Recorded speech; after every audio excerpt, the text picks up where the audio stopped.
আল্লাহ পাক অন্য আয়াতে বলেন ওয়ামা তুকদ্দিমু লিআনফুসিকুম মিন খাইরিন তাজিদুহু ইনদাল্লাহ হুয়া খাইরান ওয়া আ'যামা আজরা। বান্দা, তোমরা তোমার নিজের লাভের জন্য, উপকারের জন্য যা কিছু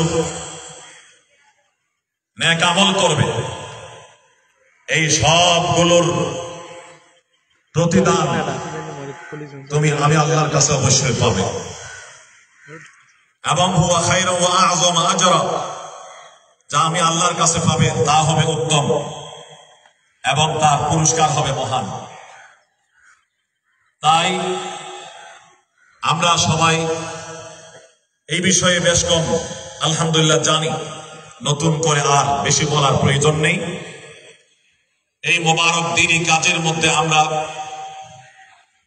প্রতিযোগিতামূলক সর্বোচ্চ হিস্সায় অংশগ্রহণ করার জন্য চেষ্টা করব ইনশাআল্লাহ তাআলা। আল্লাহ পাক রব্বুল আলামিন বলেন ওয়া ফি যালিকা ফালইয়াতানাফাসিল মুতানাফিসুন। ভালো কাজ, দ্বীনি কাজ, যে কোনো ধর্মীয় কাজের মধ্যে প্রতিযোগীদেরকে প্রতিযোগিতায় নামা চাই, প্রতিযোগিতামূলক অংশগ্রহণ করা চাই। ফাস্তাবিকুল খায়রাত, অন্য আয়াতে আল্লাহ বলেন তোমরা ভালো কাজের মধ্যে প্রতিযোগিতামূলক অংশগ্রহণ করো। এবং সর্বশেষ কথা, আমরা যে যতটুকু এই মোবারক দিনী কাজের মধ্যে অংশগ্রহণ করতে পারবো, এটা যেমন আমাদের জন্য সদকায়ে জারিয়া হয়ে থাকবে। আমরা চলে যাব, আমরা নিঃশ্বাস ত্যাগ করার পরে আমাদের নামাজ, রোজা, জিকির, তেলাওয়াত, দরুদ শরীফের আমল বন্ধ হয়ে যাবে। ইদা মাতাল ইনসানু ইনকাতা আনহু আমালুহু, বন্ধ হয়ে যাবে।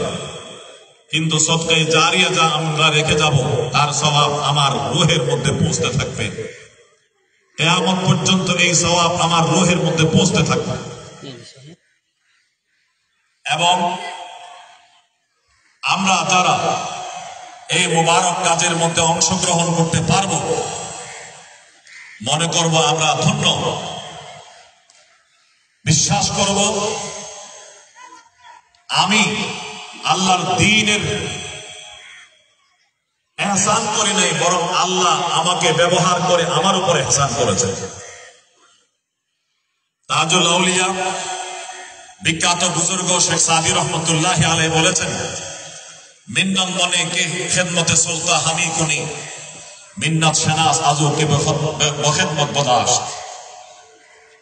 হে মানুষ, তুমি যদি আল্লাহর ইবাদতের তৌফিক প্রাপ্ত হও, তুমি যদি আল্লাহর দ্বীনের সাহায্য করতে তৌফিক প্রাপ্ত হও, তাহলে তুমি এই কথা মনে করো না যে তুমি আল্লাহর দ্বীনের ইহসান করেছো, আল্লাহর উপর ইহসান করেছো, আল্লাহর ফায়দা করেছো, আল্লাহর তুমি খেদমত করেছো। বরং মিন্নত শানাস আজু বে কে বখিদমত বদাস, তুমি নিজেকে এই কথা মনে করো যে আল্লাহ আমার উপরে ইহসান করেছেন, আমাকে, আমার সম্পদকে আল্লাহ তাআলা দ্বীনের জন্য কবুল করেছেন। আল্লাহ আমাকে দ্বীনের কাজে ব্যবহার করেছেন। আল্লাহ ব্যবহার না করলে, আল্লাহর তৌফিক না হলে বান্দার পক্ষে কোনো ভালো কাজ করা সম্ভব হয় না। ওয়ামা তৌফিকি ইল্লা বিল্লাহ। ভালো কাজের তৌফিক, ভালো কাজের সুযোগ আমাদের এই দ্বীনি কাজের এই নতুন ভবনের ঐতিহাসিক এই গুরুত্বপূর্ণ মুহূর্তে আপনারা অংশীদার হতে যাচ্ছেন। এই জন্য আপনাদের শুকরিয়া আদায় করে এবং এই মোবারক কাজের মধ্যে প্রতিযোগিতামূলক অংশগ্রহণ করার অনুরোধ জানিয়ে আমি আমার কথা শেষ করছি। এবং আরেকটি কথা অ্যাড করছি, আপনাদেরকে আজকের এই প্রোগ্রামের জন্য দাওয়াত দিতে গিয়েছিলেন সরাসরি আমাদের মতন শাহ হুজুর বারাকাল্লাহু ফি হায়াতিহি। হুজুর আপনাদেরকে দাওয়াত দেওয়ার সময় একটা কথা বলেছিলেন যে আপনারা আমাদের যারা মুহিব্বিন আছেন, আপনাদেরকে নিয়ে আমরা একটি জান্নাতি কাফেলা গঠন করতে যাচ্ছি। আজকে সেই জান্নাতি কাফেলারও এখানে শুভ উদ্বোধন হল। আজকে এখানে যারা অতিথি এসেছেন, আপনারা সবাই সেই জান্নাতি কাফেলার গর্বিত সদস্য। আল্লাহ তাআলা এই মুবারক এদারার মকবুল এদারার মুবারক এই কাফেলাতে আমাদেরকে শরীক করেছেন। আমরা মহান রবের দরবারে দোয়া করছি, আল্লাহ পাক রব্বুল আলামিন এই নামের উসিলায় জান্নাতের কাফেলার উসিলায় আমরা সকলকে জান্নাতের জন্য কবুল করুন। আল্লাহ তাআলা আমাদেরকে আমাদের প্রাণ প্রিয় নবীজির সাথে জান্নাতবাসী হওয়ার জন্য কবুল করুন। ওয়া আখিরু দাওয়ানা আলহামদুলিল্লাহি রাব্বিল আলামিন। আসসালামু আলাইকুম ওয়া রাহমাতুল্লাহি ওয়া বারাকাতুহু।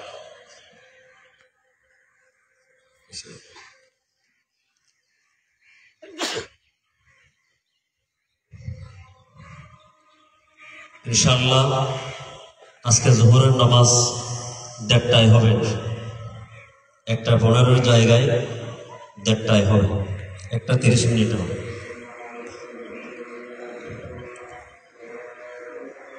আদ-দুনিয়া মাজরাআতুল আখিরা, দুনিয়া হচ্ছে আখিরাতের জন্য ক্ষেত স্বরূপ। আপনি এখানে যেটি কামাই করবেন, আল্লাহর রাস্তায় যাহা কিছু দান করবেন, একমাত্র আখিরাতে ওইটাই কাজে আসবে। ফাজিলান ভবনের যখন ফাইনালি প্ল্যান চলে আসলো, আমি ব্যক্তিগতভাবে হযরত মুহতামিম সাহেব হুজুর বারাকাল্লাহু ফি হায়াতিকে জিজ্ঞেস করলাম, বাহির থেকে কোনো ফান্ড কিংবা দেশের কোনো ফান্ডের উপর নির্ভর করে কি আপনি এই কাজ শুরু করতেছেন বা কোনো আশ্বাস পেয়েছেন? হুজুর জবাব দিলেন, ওই ভবন সংক্রান্ত 1 টাকাও মাদ্রাসায় আসে নাই এবং কোনো আশ্বাসও পাওয়া যায়নি এখন।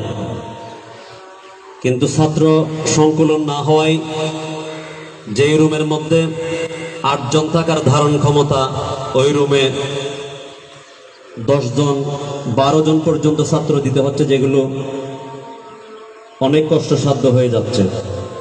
হুজুর বললেন, আল্লাহর উপর ভরসা করে আমরা কাজ আরম্ভ করে দিব, ইনশাআল্লাহ পরিপূর্ণ করার দায়িত্ব আল্লাহ। যে কোনো ওসিলার মাধ্যমে তো সেটা পরিপূর্ণ হতে হবে। সেজন্য আমরা যার যার অবস্থান থেকে এই বিশাল বাজেটের এই ভবনটি নির্মাণ কাজ যেন শেষ করতে পারে, সকলে এই কাজে অংশগ্রহণ করবো ইনশাআল্লাহ। এবং সদকায়ে জারিয়ার নিয়তে আমরা এই কাজে সকলেই অংশগ্রহণ করব। এ পর্যায়ে আজকের এই ফাজিলান ভবনের ভিত্তিপ্রস্তর স্থাপন উপলক্ষে অনুষ্ঠানে ফাজিলান ভবন সম্পর্কিত বিশদ বিবরণ পেশ করবেন স্থপতি জনাব খালেদ সাইফুদ্দিন বিইউএটি আর্কিটেক্ট স্যার। আমি ওনাকে ফাজিলান ভবন সম্পর্কিত বিশদ বর্ণনা করার জন্য অনুরোধ জানাচ্ছি।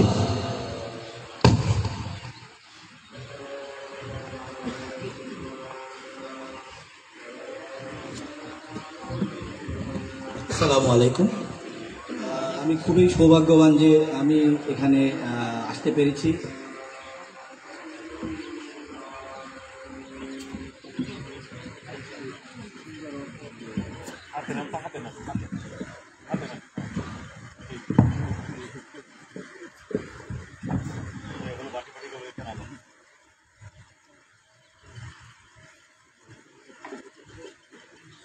আসসালামু আলাইকুম। আমি খুবই সৌভাগ্যবান যে আমি এখানে আসতে পেরেছি, আপনাদের এখানে কাজ করার সুযোগ পেয়েছি। আমি আরও ধন্যবাদ জানাই আমাদের পত্র মাদ্রাসার প্রিন্সিপাল সাহেবকে এবং মুনতাসির লিভিং লিমিটেডের চেয়ারম্যান সাহেব জিয়া ভাইকে, যে আমাকে এখানে এই ভবনটা ডিজাইন করার এবং আমার প্রতিষ্ঠানকে এই ভবনটা ডিজাইন করার সুযোগ করে দিয়েছেন।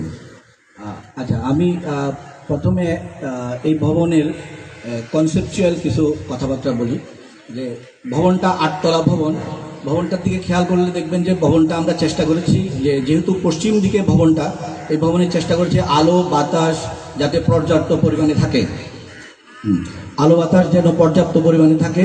এবং পশ্চিম দিক থেকে আপনারা যখন ভবনটা ব্যবহার করবেন, ছাত্ররা যখন ভবনটা ব্যবহার করবে, তারা যাতে আলো বাতাস পর্যাপ্ত পরিমাণে পায় এবং এইভাবে ডিজাইন করার চেষ্টা করতে যাতে ফ্যান না চালিয়ে এবং পর্যাপ্ত পরিমাণে দিনের বেলায় লাইট না জ্বালিয়ে ছাত্ররা এবং শিক্ষকরা এই ভবন ব্যবহার করতে পারবে।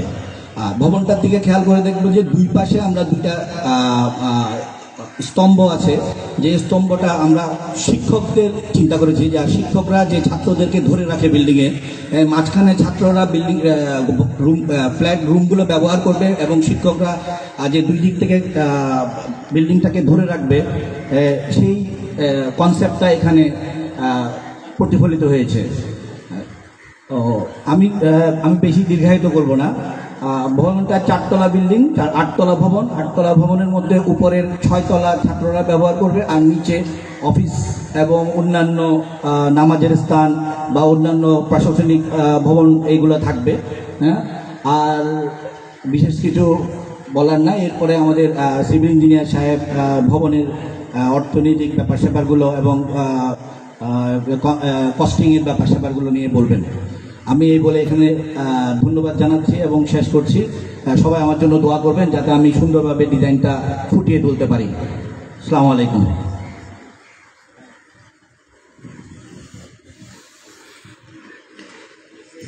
এ পর্যায়ে বিল্ডিংয়ের বিশদ বর্ণনা নিয়ে উপস্থিত হচ্ছেন ইঞ্জিনিয়ার দিদারুল আলম সাহেব, বিএসসিসি সিভিল, এবং ওনাকে বিল্ডিংয়ের বিশদ বর্ণনা করার জন্য অনুরোধ জানাচ্ছি।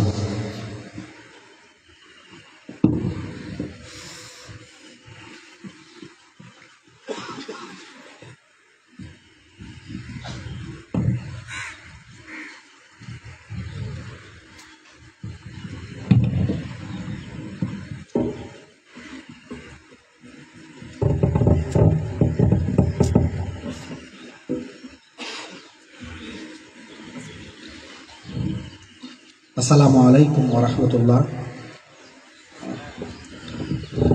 আজকের আল জামিয়া আল ইসলামিয়া পটিয়া চট্টগ্রাম মাদ্রাসার ফাজলান ভবনের ভিত্তিপ্রস্তর অনুষ্ঠানে উপস্থিত সভাপতি, প্রধান অতিথি, বিশেষ অতিথি এবং আমন্ত্রিত অতিথিবৃন্দ সবাইকে জানাই আমার পক্ষ থেকে শুভেচ্ছা ও মোবারকবাদ। আজ আমি আল জামিয়া ইসলামিয়া পটিয়া চট্টগ্রাম মাদ্রাসার প্রস্তাবিত 9 তলা বিশিষ্ট হোস্টেল ও একাডেমিক বিল্ডিং প্রকল্পের আনুমানিক ব্যয় ও কাঠামোগত বিশ্লেষণ করছি। এই ভবনটি প্রিন্ট এরিয়া হচ্ছে 20,000 বর্গফুটের, প্রত্যেকটা ফ্লোর হবে 20,000 বর্গফুট করে এবং টোটাল 9টা ফ্লোরে 1,80,000 বর্গফুটের একটি ভবন হতে যাচ্ছে, যার কাঠামোগত দিক বিশ্লেষণ করলে আমরা জানি একটা ভবন নির্মাণ করতে গেলে বিশাল একটা অংশের প্রয়োজন হয়, সেটা হচ্ছে অর্থের প্রয়োজন। আর এই অর্থের প্রয়োজনের যে একটা কস্টিংয়ের হিসাব হয়, এটা আইটেম ওয়াইজ হয়ে থাকে নর্মালি। আর এই আইটেম ওয়াইজ হিসাবে আমরা জানি, প্রথমে আমরা ফাউন্ডেশনের দিক থেকে বিবেচনা করি, আসলে ফাউন্ডেশনটা কিভাবে হবে, কত টাকা এই ফাউন্ডেশনে খরচ হবে এবং পুরো বিল্ডিং করতে কত টাকা খরচ হবে, এই জিনিসগুলো নিয়ে আমরা সবাই চিন্তা করি। সেজন্য আমি সবার সুবিধার্থে জিনিসগুলা ভাগে ভাগে বলার চেষ্টা করব, যেন সবাই সহজে বুঝতে পারে আসলে বিল্ডিংটা ফাউন্ডেশন থেকে করতে গেলে কোন অংশে কত টাকা খরচ পড়বে, এই বিষয়টা সবাই জানতে পারে। তো আমি বলতে চাচ্ছি, সর্বপ্রথম আমরা কাজ শুরু করি হচ্ছে ফাউন্ডেশন থেকে। যেহেতু আমাদের এটা বহুতল ভবন হবে, সেহেতু এই বিল্ডিংটাতে আমাদের পাইলিংয়ের প্রয়োজন হবে। পাইলিং করতে গিয়ে আমাদের সয়েল টেস্টের পরীক্ষায় ধরা পড়ে যে এখানে 120 ফিটে লেয়ার পাওয়া যায়, যেখানে আমাদের 120 ফিট পর্যন্ত পাইলিং করতে হবে এবং 300টিরও বেশি ফাইলের সংখ্যা এখানে আমরা ক্যালকুলেশন করেছি। ফাইলিং করতে গিয়ে আমাদের মেইন ম্যাটেরিয়ালগুলোর মধ্যে রয়েছে রড।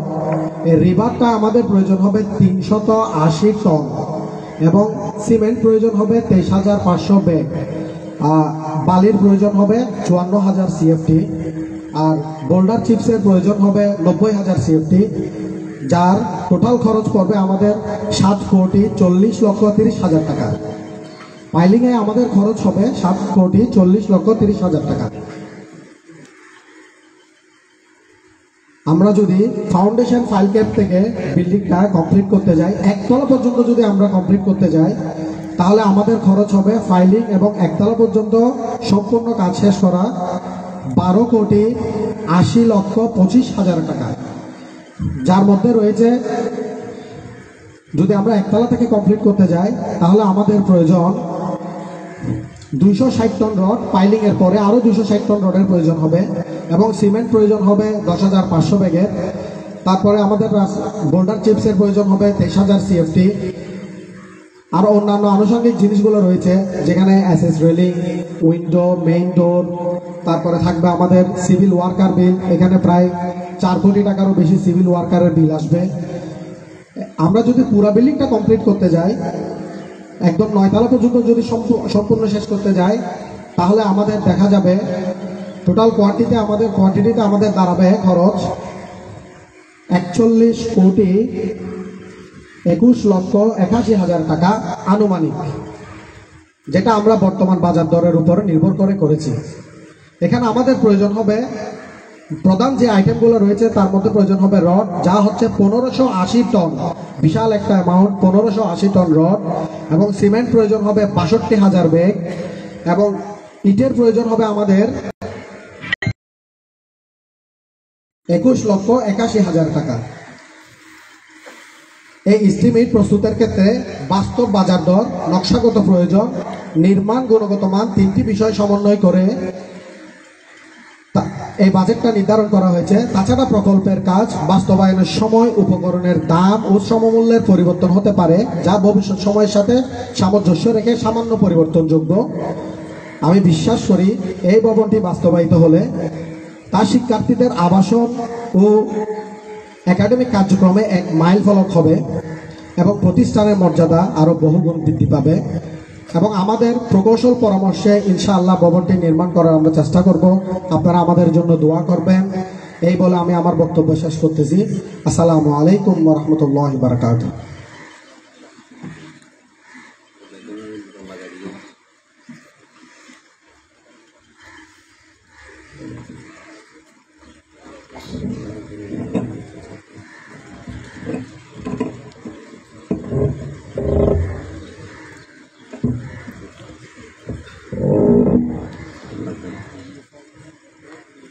সম্মানিত হাজিরিন, এ পর্যায়ে অত্র মহতী অনুষ্ঠানে বিশেষ অতিথির বক্তব্য উপস্থাপন করবেন অত্র জামিয়ার সম্মানিত প্রধান মুফতি ও শাইখুল হাদিস ফকিহুদ্দিন আল্লামা শাহ মুফতি শামসুদ্দিন জিয়া সাহেব হুজুর, বারাকাল্লাহু ফি হায়াতিহি।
আলহামদুলিল্লাহি ওয়া কাফা ওয়া সালামুন আলা ইবাদিহিল্লাযীনা ইসতাফা, আম্মা বাদ। কোন রকমের ভূমিকা ছাড়াই সময় নাই, জরুরি কথা সব বলা হয়েছে। ওয়া মান ইয়াতাওয়াক্কাল আলাল্লাহি ফাহুয়া হাসবুহু ওয়া মান ইয়াত্তাকিল্লাহা ইয়াজআল লাহু মাখরাজান ওয়া ইয়ারযুকহু মিন হাইসু লা ইয়াহতাসিব। ইন্নাস সাদকাতা তাকাউ আলা কাফির রহমান ক্বাবলা আন তাকা আলা কাফিল ফকির। সাদাকাল্লাহুল আযীম ওয়া সাদাকা রাসূলুহুন নবিয়্যুল কারীম। মানুষ যখন কাজ করে আগে অর্থ জোগাড় করে কাজ করে। আমাদের মুরব্বীরা আগে কাজ করত, তারপরে অর্থ জোগাড় হইত। সুতরাং কেউ আশ্বস্ত না করলেও আসমানওয়ালা আমাদেরকে আশ্বস্ত করছে। কেউ আশ্বস্ত না করলেও আল্লাহ তাআলা আমাদেরকে আশ্বস্ত করছে। আল্লাহ তাআলা কোরআনে বলছেন, দুনিয়ার আশা বড় আশা না। ওয়া মান ইয়াতাওয়াক্কাল আলাল্লাহি ফাহুয়া হাসবুহু। আল্লাহর উপর যে আশাবাদী, আল্লাহই যথেষ্ট। আল্লাহর উপর যে আশাবাদী হবে, আল্লাহই যথেষ্ট। ওয়া মান ইয়াত্তাকিল্লাহা ইয়াজআল লাহু মাখরাজান ওয়া ইয়ারযুকহু মিন হাইসু লা ইয়াহতাসিব। আমরা সবাই যদি আল্লাহর ভয় করি, আল্লাহ যা করতে বলে সেটা করি, আল্লাহ যা না করতে বলে সেটা না করি। ওয়া মান ইয়াত্তাকিল্লাহা ইয়াজআল লাহু মাখরাজান। আল্লাহ কোনো টাকা রাখবে না, কোনো টাকা রাখবে না। ওয়া ইয়ারযুকহু মিন হাইসু লা ইয়াহতাসিব। যেখান থেকে টাকা আসবো না মনে করছিলাম সেইখান থেকে আসবে, যেখান থেকে আসবো মনে করছিলাম সেইখান থেকে আসবে না। আরেকটা হাদিসে বলছে, ইন্না সাদাকাতা তাকাউ আলা কাফির রহমান ক্বাবলা আন তাকা আলা কাফিস সাদাকাত। মানুষ যেগুলি দান করে মনে করে মহতম সাহেবকে দিছে, মনে করে অমুককে দিছে তমুককে দিছে। হাদিসে বলতেছেন মহতম সাহেব কেউ দেওয়া নাই, ফকির কেউ দেওয়া নাই, মিসকিন কেউ দেওয়া নাই। সেটা আগে আল্লাহর হাতে দিছে। কার হাতে দিছে? আল্লাহর হাতে। আল্লাহ যদি তোমার হাত কবুল করে তাহলে সেটা মাদ্রাসায় কবুল করবে, তোমার হাত যদি কবুল না করে সেটা মাদ্রাসার মধ্যে আসবে। হযরত ফটিয়ার মুফতি আইজুল হক সাহেব কুদ্দুসাসির রূহ একটা ঘটনা শুনছি। মাদ্রাসায় অভাব কোনো কাজে একজন মুহিদ্দিনের কাছে গেছে। উনি একটু চেহারা কালো করছে।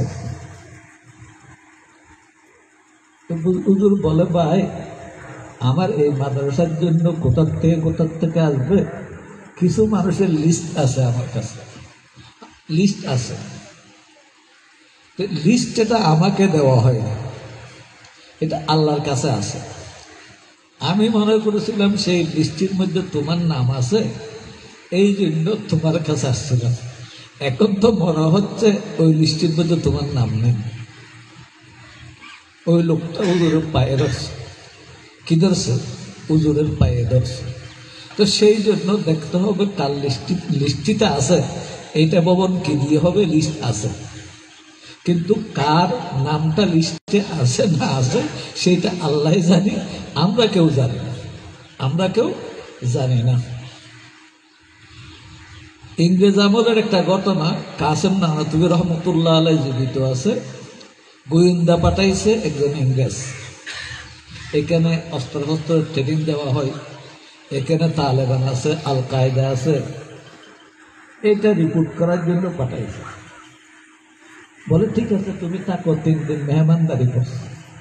তো শুরুতে জিজ্ঞেস করছে এত পয়সা আপনারা কোথার থেকে পান? অর্থাৎ আপনি যেদিন যাইবেন সেদিন যাওয়ার সময় উনি খ্রিস্টান, সেই জমানার 500 টাকা। কয় টাকা? এটা আমার পক্ষ থেকে রাখে। তো বলছেন, তুমি প্রথমে জিজ্ঞেস করছিলা এইগুলি কোথার থেকে আসে? তুমি কোনো আমাদের ধর্মের মানুষ না, আমাদের এইগুলি মহব্বত করো না, তো তোমার দিলে ডালি হিসেবে এইখানে দেওয়ার জন্য। এইভাবে আমাদের এখানে এইভাবে আসে। আমাদের কোথার থেকে আসে? আমাদের এখানে এইভাবে আসে। যার যার দিলে ডালি দিবে তারা তারা আমাদের এখানে পৌঁছায় দিবে। আর একটা কথা বলি, শেষ করছি। বিসাল আমিরু আলা বাবিল ফকির, নেইমাল ফকিরু আলা বাবিল আমির।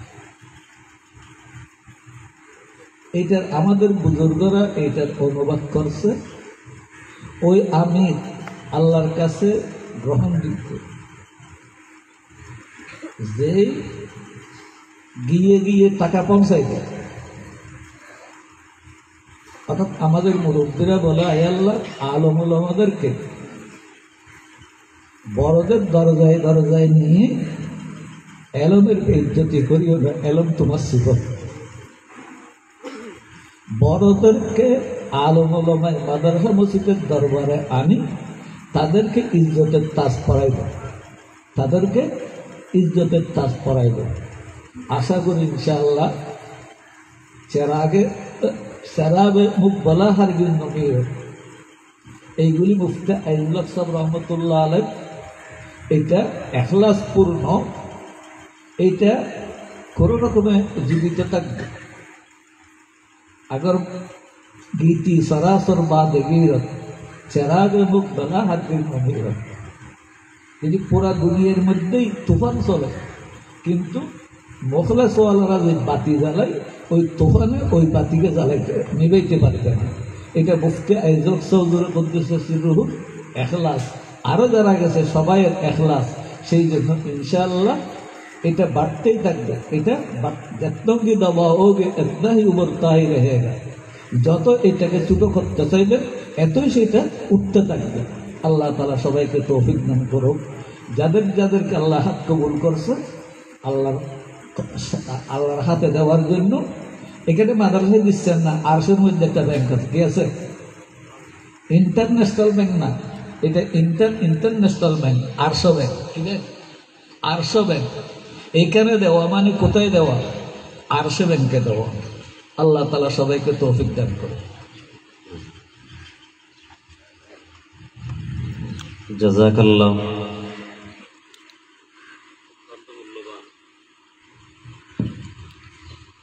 অত্যন্ত মূল্যবান নসিহত পেশ করলেন আমাদের সকলের এই মুরব্বী, জামিয়া ইসলামিয়া পটিয়ার শাইখুল হাদিস ও প্রধান মুফতি ফকিহুদ্দিন আল্লামা শাহ মুফতি শামসুদ্দিন জিয়া সাহেব হুজুর, বারাকাল্লাহু ফি হায়াতিহি। এই পর্যায়ে আমাদের সামনে সংক্ষিপ্ত বক্তব্য পেশ করবেন অত্র জামিয়ার এই সম্মানিত মুহতামিম উস্তাদুল আসাতিজা, পীরে কামেল আল্লামা মুফতি আবু তাহের কাসিমি নদভী সাহেব হুজুর, বারাকাল্লাহু ফি হায়াতিহি।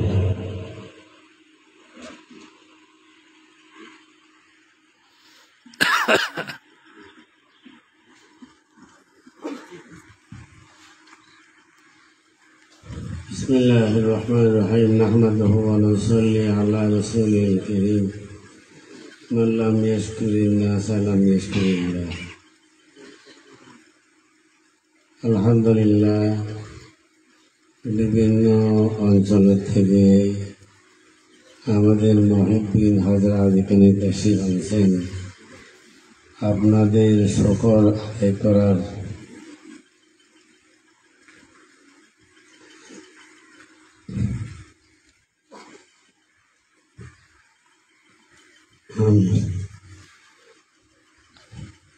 ভাষা খুঁজে পাচ্ছি না। অনেক প্রস্তাব আসছে। আমি চট্টগ্রাম শহরে বারবার আপনাদের কাছে দোয়ার জন্য গিয়েছিলাম। রাস্তায় মুফতি সাহেব দাওয়াত বরকতুল আলিয়া ওনার কি শুকর আদায় করবো, আমার ভাষা নেই। বলা হয়েছে আমাদের কাছে কোনো টাকা পয়সা জমা হয়েছে, এরকম কোনো কথা নেই। কেউ আমাদেরকে আশ্বস্ত করেছেন তাও না। আমরা এই ভবনের জন্য গত 1 বছর পর্যন্ত শেষ রাত্রে জিকির করে আল্লাহর দরবারে কান্নাকাটি করেছে। আমার মুরব্বীদের ইতিহাস আমাদের জানা আছে। আমার মুরব্বীরা শেষ রাত্রে জিকির করে আল্লাহর দরবারে কান্নাকাটি করে সব কিছু আখিরাত থেকে আল্লাহ থেকে মঞ্জুর করে গেছেন। আমি যা আমার দিলে সাক্ষী দিচ্ছে 1 বছরের দোয়া কবুল হয়েছে। আল্লাহ পাকের আরশের মধ্যে এটা ফয়সালা হয়ে গেছে। কার টাকা এখানে আসবে, কে অনুদান দিবে আমরা জানি না। যেভাবে আমাদের মুফতি সাহেব মধ্যজুল আলী বলেছেন, যার টাকা এখানে আল্লাহ কবুল করবেন তারা এখানে টাকা দিবেন, কে দিবেন জানি না। এই জন্য যারা এখানে আপনার মেহমান আসছেন, আপনাদের খেদমতে একটি খরচ হলো যে নামাজের পরে মেহমানখানায় কিছু আপনাদের আপ্যায়নের ব্যবস্থা আছে। সাথে সাথে আপনাদের যদি দিলে কোনো কথা ঢালে তাহলে আপনার বলে যাবেন। আপনার বলে এখানে কত ড্রপ লাগতেছে, কত সিমেন্ট লাগবে, কত বালি লাগবে, সব কিছু হিসাব এখানে দেওয়া হয়েছে। তবে আমরা আপনাদের খেদমতে আরজ করব, কমপক্ষে প্রথম তলা যেন হয়ে যায়, এই দিকটা আপনারা লক্ষ্য রাখবেন। আমার মনে চাইছে আপনাদের থেকে কিছু কিছু দোস্তাও এখানে কথা বলবেন, কিন্তু সময় যেহেতু নাই সেটা আমরা করতে পারছি না। মেহমানখানায় খাওয়া দাওয়ার পরে একটু আপনারা সেখানে দোষী রাখবেন। আপনাদের সাথে কিছু গুজারিশাত আছে, আশা করি সেখানে আপনার অন্তরের কথা বললে আল্লাহ পাক দেখবে, আল্লাহ পাক খুশি হবে। এবং আমাদের হারদারি মুরব্বী হযরত মোহাম্মদ সাউদুল কিছু জরুরি নসিহত করবে, এরপরে দিকতে ইস্তেফার কাজ করা হবে। ও আখির দাওয়ানা আলহামদুলিল্লাহ রাব্বিল আলামিন।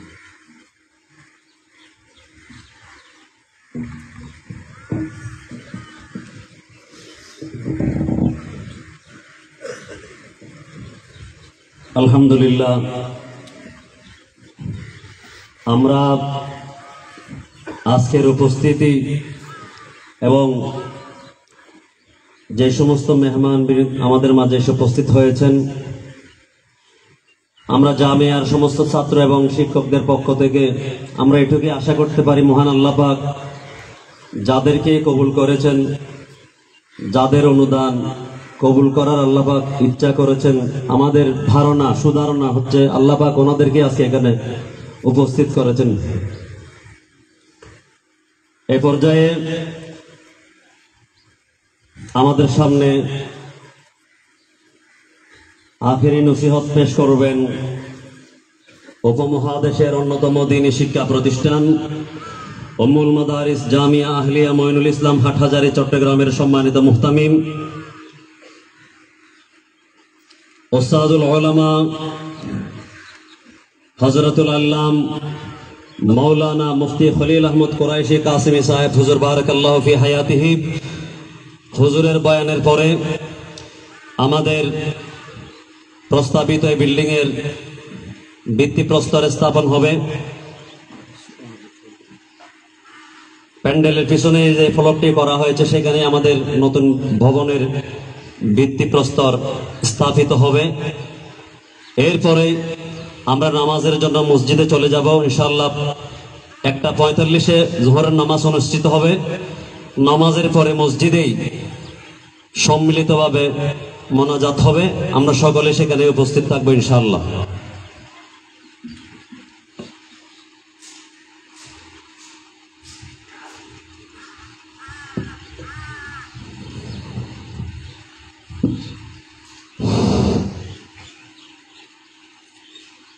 نحمده ونصلي على رسوله الكريم أما بعد فأعوذ بالله من الشيطان الرجيم بسم الله الرحمن الرحيم فاستبقوا الخيرات وقال رسول الله صلى الله عليه وسلم اغتنم خمسا قبل خمس غناك قبل فقرك. وقال رسول الله صلى الله عليه وسلم لا تزول قدم ابن آدم حتى يسأل عن خمس: عن عمره فيما أفناه، وعن شبابه فيما أبلاه، وعن ماله من أين اكتسبه، وفيما أنفقه، وماذا عمل بما علم، أو كما قال عليه الصلاة والسلام. محترم علماء इज़ाम, सामीन किराम, আজিজ তালাবা, কথা অনেক এসে গেছে, যা আসার দরকার ছিল ওইগুলোর ইআদার কোনো প্রয়োজন নেই।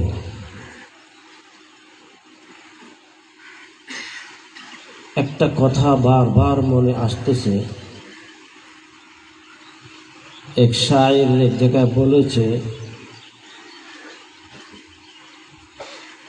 এই জমানা আদম আলাইহিসসালাম থেকে নিয়ে কিয়ামত পর্যন্ত হাজার হাজার লাখ লাখ কোটি কোটি মানুষ এসেছে, চলে গেছে, চলে যাবে। এর মধ্যে এমন কিছু শখসিয়াত, এমন কিছু আফরাদ পয়দা হয়েছে, তাদেরকে মানুষ স্মরণ না করে থাকতে পারে না।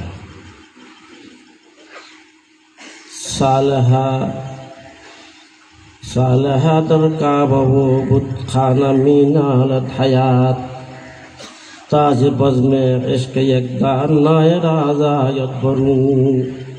তার মতলব হলো, এই জামানার রফতারের মধ্যে এমন কিছু মানুষ এসেছে, হায়াত এটা তো আম সবার জন্য, কিন্তু এই জামানার মধ্যে এমন কিছু শখসিয়াত এসেছে, তাজ বজমে ইশক একদানায় রাজায়ত বরুন। এই মধ্যে এমন একটি শখসিয়ত পয়দা হয়েছে, এসেছে, যেটা ইশক ও মারফতের মরকজ। এই যেখানে দুইটা নজম পেশ করা হলো, হযরত মুফতি আজিজুল হক সাহাব রহমতুল্লাহ আলাইহি, আমরা দেখিনি, অনেকে দেখেছেন।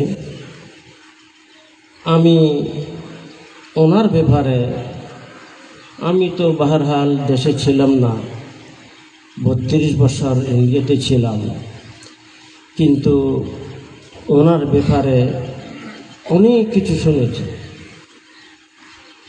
অনেক কিছু শুনেছি। ওনার অনেক কারনামা, খাস করে তাল্লুক মা আল্লাহ, এই মারফতে কলবি এমন একটা নিয়ামত, যে নিয়ামতের ব্যাপারে শায়ের বলতেছে এক জায়গায়, গমে পিনহা মাতায়ে জিন্দগি হে, গমে পিনহা মাতায়ে জিন্দগি হে, রুমুজে আশিকি ও বন্দগি হে। আমি মনে করি এইটার উনি মেজদাক। আরেক জায়গায় শায়ের বলতেছে, दोनों जहान मध्य कामयाब कारा, मताए हर दो आलम उसको हासिल, मताए हर दो आलम उसको हासिल, जिसे हासिल कमाले जिंदगी है। जिंदगी तो মানুষের কেটে যাবে, কিন্তু এমন কিছু কারনামা করে যাচ্ছে, তাদেরকে দুনিয়া স্মরণ না করে থাকতে পারে না।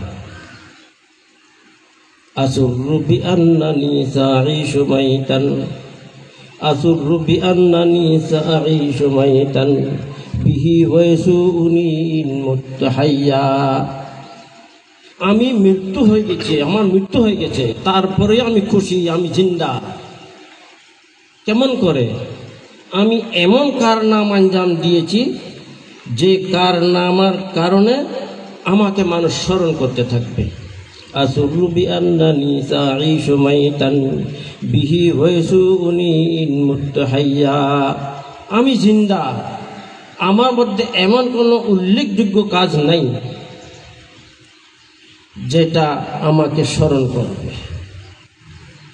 তাই হযরত মুফতি সাহেব রহমতুল্লাহ আলাইহ যে মনোভাব প্রথম যে নজমটা পেশ করেছে, আমি অন্য জায়গায় পড়েছি সেটা, পরে আবার হযরত বুখারী সাহেব রহমতুল্লাহ আলাইহ যে নজমটা পেশ করা হলো ফাজিলান,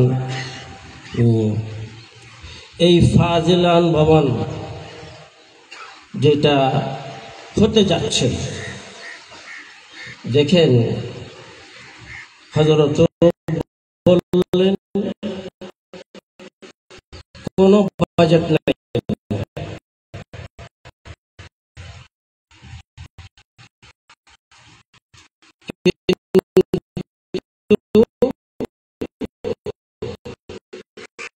মনের মধ্যে এমন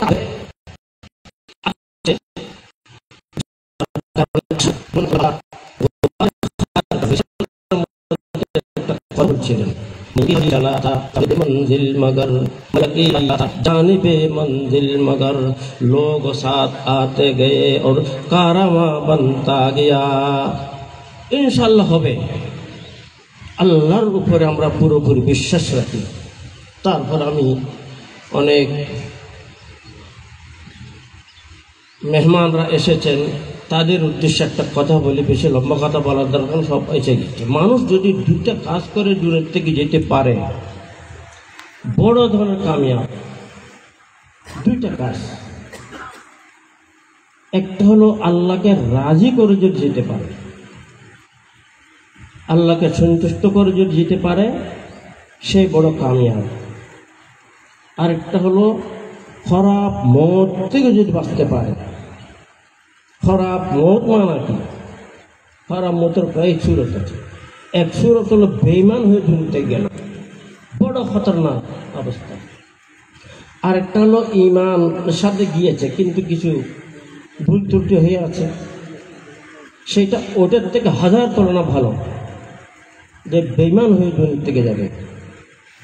আর তৃতীয় হলো বেগুনাহ দুনিয়া থেকে যাচ্ছে, বেগুনাহ দুনিয়া থেকে যাচ্ছে। তাই হযরতে আনাস রাদিয়াল্লাহু তাআলা আনহু রিওয়ায়াত, قال رسول الله صلى الله عليه وسلم إن الصدقة لتطفئ غضب الرب। সদকা খয়রাত যদি করে থাকে তাহলে এর দ্বারাই আল্লাহর গুসা কি হবে? ঠান্ডা হবে। ইন্না সাদকাতা লাতুতফিউ গাযাবার রাব। দ্বিতীয় কথা হলো ওয়াতাদফাউ মিতাতাসু, ওয়াতাদফাউ মিতাতাসু, খারাপ মত থেকে বাঁচাবে, খারাপ মত থেকে বাঁচাবে। সদকা খয়রাত বলতে সদকায়ে ওয়াজিবা নয়, সদকায়ে ওয়াজিবা নয়, নাফিলা খায়রিয়া। এইরকম সদকা করে যদি আমরা যেতে পারি তাহলে আল্লাহ রাজি, আর তার আখিরি আঞ্জামও ভালো। ওয়াতাদফাউ মিতাতাসু, মাঝখানে রিওয়ায়াত পড়া হয়েছিল, মানুষ মনে করে আমার মাল আমার মাল। আসল আমার মাল তিন প্রকার, যেটা হাদিসে বলতেছে। একটা হলো যেটা আমি খেয়ে নিলাম, এক কাপ চায় নিলাম, খেয়ে নিলাম, ওই এক কাপ চার পয়সা আমার কাজে আসলো। আরেকটা হলো আমি লেবাস কিনে নিলাম, পয়সা দিয়ে লেবাস কিনে কাপড় কিনে পরিধান করলাম, এটা আমার কাজে আসলো। আর হাদিসের মধ্যে এসেছে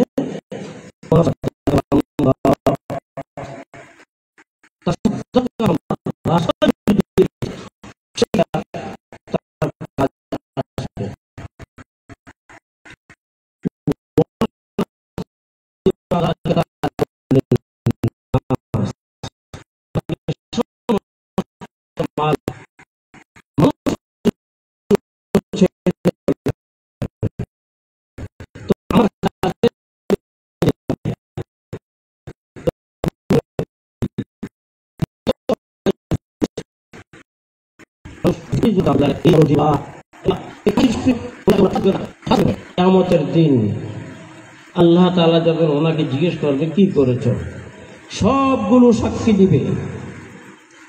এইরকম একটা ইদারার মধ্যে এত বড় একটা কাজ হতে যাচ্ছে,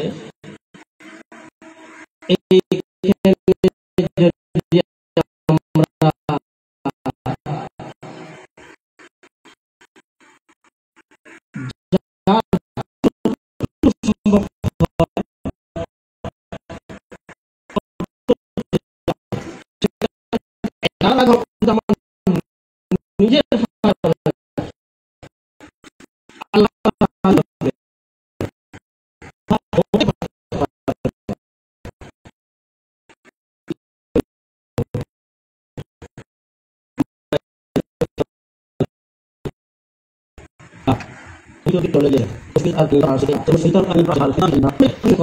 করে চলে গেলেন। কিন্তু এখন যদি আমরা এই ধারাগুলোকে দেখি, এগুলো ওনাদের ইয়াদগার, ওনারা নাই, ওনাদের ইয়াদগার এগুলো। তাই এর মধ্যে যত কাজ শেষ পর্যন্ত হবে সবগুলো ওনার ইয়াদগার, ওনাকে এগুলো স্মরণ করে দিচ্ছে। তাই যারা আমরা অর্থ দিতে পারি, যতটুকু পারি দিবে, নিজের জন্য দিবে, নিজের জন্য দিবে, অন্য কারোর জন্য নয়। আর এদারার জন্য দিবে, সেটা নিজের একটা জখিরায় আখিরাত হবে। আর কথা বেশি বলার প্রয়োজন নেই, সবাই বুঝতে পারবে, বুঝতেছেন। আল্লাহ তাআলা আমাদেরকে এক বৃহত্তম কাজের মধ্যে শরীক হওয়ার তৌফিক দান করুন। আর আমাদের সবার জন্য এই দরদিবার এগুলোকে নেজাতের যে একটা ওসিলা বানিয়ে, নেজাত মানুষের সবচেয়ে বড় কামিয়াবি। আল্লাহ তাআলা আমাদের তৌফিক দান করুক। ওয়া আখিরু দাওয়ানা আলহামদুলিল্লাহি রাব্বিল আলামিন। আদাল্লু আলাল খায়রি কাফাইলিহি। আজকে আমরা এখানে যারা উপস্থিত হয়েছি মেহমান, আর যারা উপস্থিত হতে পারে নাই, আমাদের সাথে তো অনেকেরই সম্পর্ক আছে। আমরা যারা আসতে পারেনি তাদেরকেও এ বিষয়ে আমরা অবগত করব, মুতাশকিল করব। আপনার আর আমার কথায় যদি ওরাও যদি এই মোবারক কাজে শরীক হয়, তাহলে আমি আর আপনি সমান সওয়াবের এই ভাগীদার হব ইনশাআল্লাহ। এখন আমাদের ভিত্তিপ্রস্তর স্থাপন মেহমানকে আমরা অতিথি যাওয়ার জন্য আগামী 27-28 নভেম্বর জামিয়া ইসলামিয়া পটিয়ার 2 দিন ব্যাপী আন্তর্জাতিক ইসলামী মহাসম্মেলন, উক্ত সম্মেলনে আপনাদের সকলকে জামিয়া পটিয়ার পক্ষ থেকে দাওয়াত করা হচ্ছে। আর ছাত্রদের উদ্দেশ্যে বলা হচ্ছে, আপনারা সবাই মসজিদে চলে যান,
ছেলেরা বলবে সবাই মসজিদে চলে যায়, মসজিদে চলে যায়, নামাজ তো হয়ে গেছে।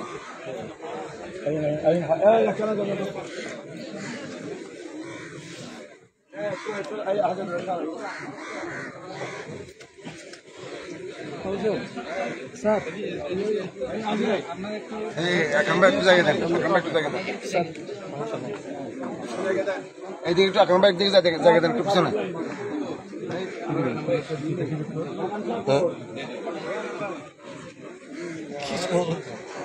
গোলাপ হয় তোমার উত্তর দিলে